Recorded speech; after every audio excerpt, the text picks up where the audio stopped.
Trust का गठन भी महासभा ने चित्तौड़ की मीटिंग में 2009 में किया था। सही। और इनका जो विधान बना उस विधान के हिसाब से ये ट्रस्ट चल रहा था। मैं इस ट्रस्ट में 2016 में जुड़ा और ये जानकारी प्राप्त करने के बाद में जुड़ा कि भाई ये ट्रस्ट अपने बुजुर्गों और समाज के बच्चों को आगे पढ़ने के लिए, जो आर्थिक कमजोर है, पढ़ना चाहते हैं, उनको सहायता के लिए ये ट्रस्ट बना हुआ है। तो मुझे इसमें काम करने का मौका मिला, मुझे खुशी हुई कि ऐसा ट्रस्ट है, यदि बच्चों को फायदा मिल रहा है तो मैं इससे जुड़ूं। तो वीरेंद्र जी के कार्यकाल में 5 साल उनके साथ में मैंने काम करके और काफ़ी गांव ढाणी मैंने देखा कि वास्तविक ये जो ट्रस्ट बना हुआ है बहुत ही महत्वपूर्ण है और बच्चों के लिए बहुत लाभकारी है। और आज दिन तक इस ट्रस्ट के अंदर मेरे ख्याल से 100 बच्चे लगभग, पक्की गिनती नहीं है, इसका लाभ ले चुके हैं। जो कोई डॉक्टर भी है, कोई इंजीनियर भी है, RS भी बने हैं, IIT भी बने हैं, ये है। पर दुर्भाग्य की बात है कि जो भी इसके अंदर आया वो इसी का हो गया। अपने वैसे इसी का नहीं कह सकते हैं। कोई भी संस्था कोई भी अपनी बनी हुई है, कहीं का भी बना हुआ है, किसी को बना दो तो वो अपनी प्रॉपर्टी समझ के फिर जाना ही नहीं चाहता है। ये ट्रस्ट की हाल हुई 5 साल बहुत बढ़िया प्रोग्रेस किया। जब वीरेंद्र जी आए थे इस ट्रस्ट के अंदर में तब 248 ट्रस्टी थे और जब उनका कार्यकाल पूरा हुआ तो करीबन 2000 ट्रस्टी हो गए इसके। और इसका फंड भी करीबन उस टाइम 3.5-4 करोड़ रुपया हो गया था।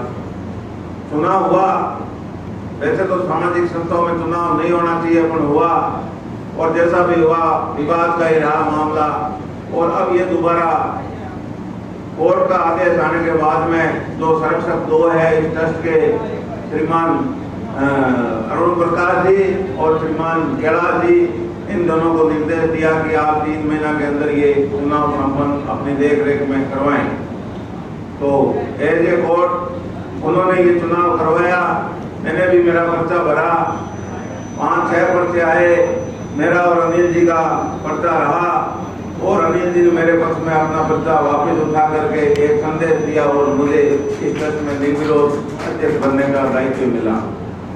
अब मेरा आपसे निवेदन है, देखो जहाँ गुजरगोड़ है वहाँ कुछ न कुछ तो तकरार हो गई होगा। ये तो हमारे गौतम समाज की एक मतलब ये निशानी है, कहीं भी चुपचाप हम लोग नहीं उठ सकते हैं।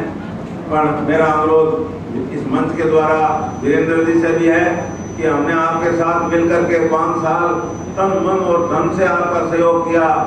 वो दिन भी आप याद कीजिए जिस दिन नागौर के अंदर एक प्रोग्राम करा था, 3000 लोग इकट्ठे हुए, 250 ट्रस्टी बने, तो आपके सब थे हरिगोपाल जी और मानाराम जी। मैं आपका एहसान ये बिल्कुल नहीं भूलूंगा।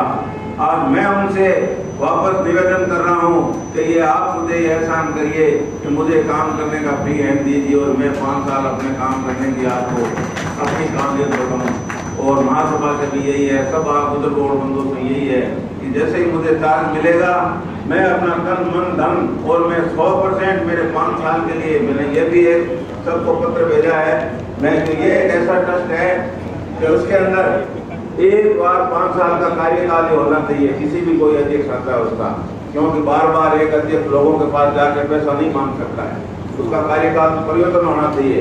5 साल बहुत है यदि कोई काम करना चाहिए तो मैं आप सबसे आशीर्वाद लेना चाहता हूँ कि आप मुझे आशीर्वाद दें कि इस ट्रस्ट को मैं इतना आगे बढ़ाऊँ कि इसकी इतनी लंबी